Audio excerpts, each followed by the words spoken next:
¿Qué tal, mis queridos amigos? ¿Cómo estáis? Espero que vaya muy bien por ahí. Hemos tenido ocasión de tener el primer contacto con el nuevo BMW Serie 1. Es un gustazo que estos coches todavía existan, parece mentira que estemos hablando de esto en los tiempos que corren, pero BMW, aunque con una gama no excesivamente amplia, mantiene las versiones de gasolina, la diésel de 150 caballos y las deportivas. Habrá versiones más económicas, empezamos con el 318 diésel y con el 320 de gasolina, que son los más económicos, parte de 39.000 euros, y próximamente habrá una versión de gasolina con menos potencia, con un precio inferior que todavía está por ver, rondará los 35-36.000 euros aproximadamente. Mientras tanto, tenemos muchas ganas de confrontarlo al Audi A3, que ya hemos tenido ocasión de probar. Eso sucederá próximamente cuando podamos tener las dos unidades rodando juntas. Entre medias, vamos a echar un vistazo a ver qué tal es este nuevo Serie 1. Bueno, pues si os parece, para empezar, vamos a tratar este nuevo BMW Serie 1, que además está cumpliendo años. Es la cuarta generación del coche y su 20 aniversario. En esta cuarta iteración en la que BMW sigue apostando por, lógicamente, motores de combustión, incluyendo al diésel. Bueno, hay varios detalles que cambian. Lógicamente, el coche tiene una nueva estética. Como puedes ver, todas las versiones tienen faros LED, con ópticas LED, y además la firma lumínica del vehículo es una de las grandes novedades que le da este aspecto, podríamos decir, como tan reptiliano, al menos a mí me lo sugiere. Son verticales y esto marca un punto de diferencia importante respecto a otros coches de BMW que hemos visto. Igualmente también, paso por aquí, podéis ver que la parrilla tiene elementos verticales y diagonales, podríamos decir. Solamente en la versión M135, que es la más potente, la parrilla cambia, tiene un distinto spoiler delantero, las entradas de aire son más grandes, igualmente también este labio inferior tiene un diseño distinto, pero en general todas las versiones del coche, empezando por las más básicas, ya tienen un aspecto bastante llamativo y bastante deportivo, y tú le vas a poder añadir el paquete M-Technic, como es el caso de esta versión, con el que vas a poder hacer el coche más llamativo y claramente más rotundo, ¿no? Como más musculado. Hablando de eso, precisamente, hay varias soluciones radicales, entre comillas, que tiene el coche y que te quiero comentar. La primera es que parte del 116, sigue habiendo una versión básica de gasolina que es interesante, sobre todo para vender a empresas, ya sean flotas, ya sean rentacars, etcétera, de 122 caballos, que es la que va a llegar la última al mercado. Estamos hablando de final de año a mediados de noviembre, mientras que el coche se va a poder empezar a comprar en el resto de versiones desde julio. Las primeras entregas sucederán a primeros de octubre. Dicho esto de la agenda, ¿a qué me refiero con radicalización? Bueno, me refiero a no solamente el hecho de que ahora todos llevan llantas de aleación de serie entre 17 y 19 pulgadas, en la versión 135, M135, 18 de serie y 19 en opción. Aquí todavía hay bastante, podríamos decir, contención respecto a lo que estamos viendo por ahí de tamaño de llantas.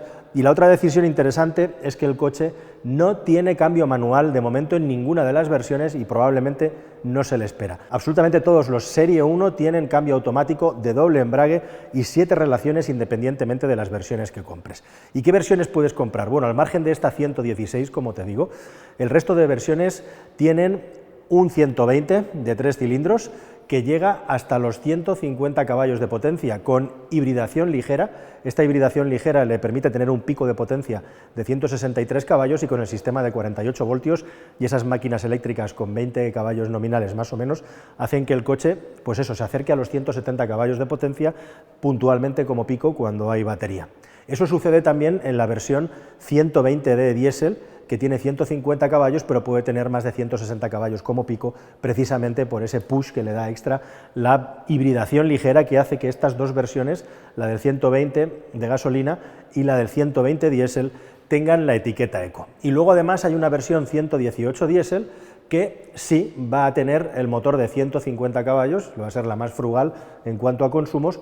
Esa no tiene la etiqueta Eco porque no lleva hibridación ligera y por lo tanto va a tener la etiqueta C. Y por último, tenemos versiones deportivas. La versión por excelencia de momento va a ser la M135, que se queda en 300 caballos de potencia, con tracción integral, tracción a las 4 ruedas y un tarado específico del chasis, de la suspensión, estabilizadoras, amortiguadores, todo puesto a punto para que el coche pueda llevar de una manera honrosa, podríamos decir, el apellido M Performance, aunque no es un M puramente dicho. Desconozco si habrá una versión más potente en el futuro, aunque desde luego a corto plazo no es probable. Ya que estoy por aquí detrás, por cierto, dos detallitos más, puedes ver el detalle de este enorme spoiler que acompaña a la luneta trasera con las pestañas. Esto ya es muy habitual. En el mejor de los casos el coche tiene un CX de 0,26, Una carrocería de 4,35 milímetros, ha crecido un poquito, sobre todo en longitud, ahora vamos a ver qué tal se habita ahí dentro, y un maletero que las versiones con hibridación ligera llevan la batería debajo del piso del maletero y por lo tanto tienen menos capacidad, 300 litros, y en las que no tienen hibridación ligera llega casi a los 400 litros, 380, que está bastante bien. Bueno, voy a meterme dentro, a ver qué tal se habita dentro de este coche. Un detalle, por cierto, es que el techo, si quieres, lo puedes elegir como una opción de personalización en color negro. Y estaba fijándome, se me va la vista, vamos a entrar a estos espectaculares asientos. Por una cuestión de normativa, están obligando a las marcas a cambiar los materiales que utilizan para fabricar los coches tanto por dentro como por fuera. Por ejemplo, todos los cromados es obligado ya en la Unión Europea que no se puedan utilizar y por lo tanto tienen que desaparecer. E igualmente también por la parte de utilizar materiales reciclados, cada vez se está imponiendo más en el interior, en la decoración, el uso de plásticos tanto en las guarniciones como en los asientos. Y BMW ha empezado a incluir un nuevo material que se llama Econier, que es justamente eso, plástico reciclado, que pone en algunas partes del coche, pero especialmente los asientos de tela, no estos, que son como una especie de alcantara, pero que también son sintéticos, el cuero está desapareciendo completamente. Estos no llevan ningún material de este tipo, como te digo, de este tejido, que es hecho a partir de botellas de plástico, pero en la mayoría de versiones que no sean especiales, tanto los asientos como el volante tienen ese material. En este caso, lo único que tiene este coche de cuero de verdad es este espectacular volante marca de la casa con un aro bien grueso y que llama muchísimo la atención. Así que si te parece, dicho todo esto, me voy a sentar aquí en el interior. Evidentemente tenemos unos asientos aquí que son fantásticos, estas orejas me encantan y uno se siente aquí como en casa, ¿no? En el puesto de conducción de un BMW, posibilidad de llevar el asiento bastante abajo y un asiento que se combina con un volante que no tiene ningún tipo de experimento, como puedes ver, un aro, una esfera, algo que cada vez es más difícil de encontrar en los automóviles modernos, con un grosor muy apropiado, bueno, pues para poder sentir la conducción de una manera completamente completa, valga la redundancia. Al coche se le ha revisado todo el sistema de suspensión, y una cosa muy interesante que trae ahora BMW y que está empezando a ser una novedad también en la industria, como el plástico reciclado en el interior, es el asunto de los amortiguadores progresivos, que es un sistema que no está pilotado por ninguna electrónica, simplemente son unos amortiguadores con unas válvulas específicas que se abren o se cierran en función de la intensidad del bache por el que estamos circulando.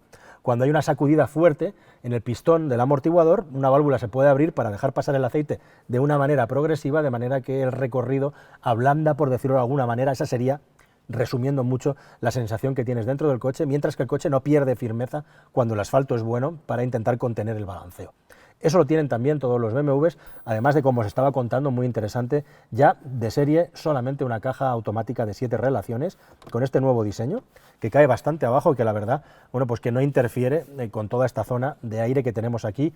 Nos hemos ido acostumbrando a que muchísimos coches llevan la consola aquí arriba y aquí tenemos cajones aquí debajo. En este caso no es así, llevamos la consola abajo y la posición del cambio también igualmente abajo y un espacio bastante extenso para dejar ahí el teléfono móvil y un par de botes de refresco o de vasos. Igualmente también 2 tomas USB-C. Y el otro detalle o elemento más llamativo y distintivo de este coche es justamente que hay partes metalizadas que están retroiluminadas y que tú puedes utilizar como decoración del coche cambiando el color que tienes de fondo. Una vez que entras en el interior, como ves, el coche te hace una pequeña presentación antes de arrancar y esta zona retroiluminada queda más a la vista. En general, la sensación que transmite el coche a nivel de acabado y de calidad del BMW Serie 1 siempre ha sido un vehículo que ha estado para mí entre el top 2 y en muchas ocasiones, muchos años ha pasado como el mejor coche hecho de su clase. Ahora se han cambiado esos plásticos que había tradicionalmente por unos claramente más vistosos, pero también más duros.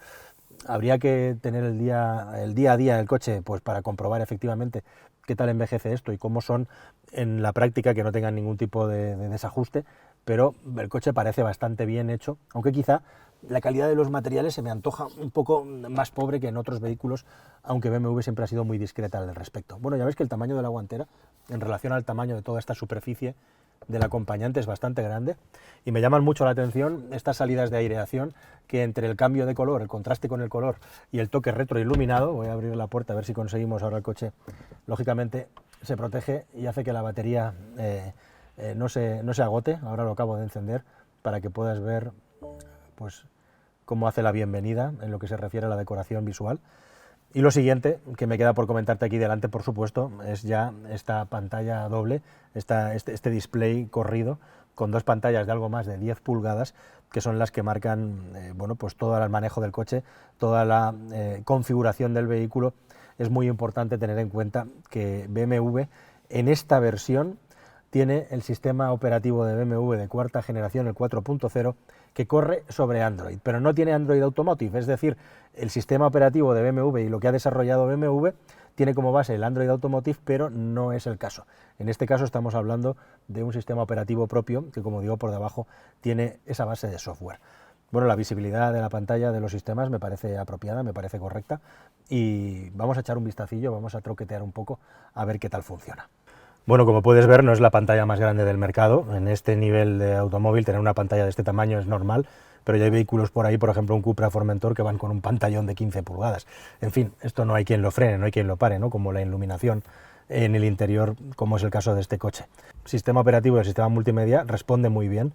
Tenemos un pequeño alojamiento para todas las aplicaciones que podemos utilizar del vehículo y bueno, como puedes ver, la forma de correr, la forma de moverse es bastante ágil. Y bueno, pues a mí me parece agradable al tacto, ¿no? No hay ningún mando físico, solamente tenemos un mando del volumen arriba y abajo y un equipo Harman Kardon. Aquí estaban sonando los Rolling Stones, que desmonetizarían este vídeo inmediatamente. Y lo que sí que podemos cambiar desde estos botones, estos accesos táctiles, como siempre, tenemos accesos rápidos a distintas configuraciones del coche, como por ejemplo los modos de conducción que vamos a poder tocar desde directamente la pantalla a partir del botón. Igualmente también los asistentes a la conducción, los avisos de límite de velocidad, tienen un acceso rápido junto al cambio de marchas, así como los sistemas de ventilación al máximo de potencia para desempañar el coche y de esa manera que sea lo más fácil y rápido posible esto que vamos a hacer cada vez que nos subamos al coche durante toda la vida útil del coche, porque así obliga la normativa ahora a que se activen una vez que los hemos apagado.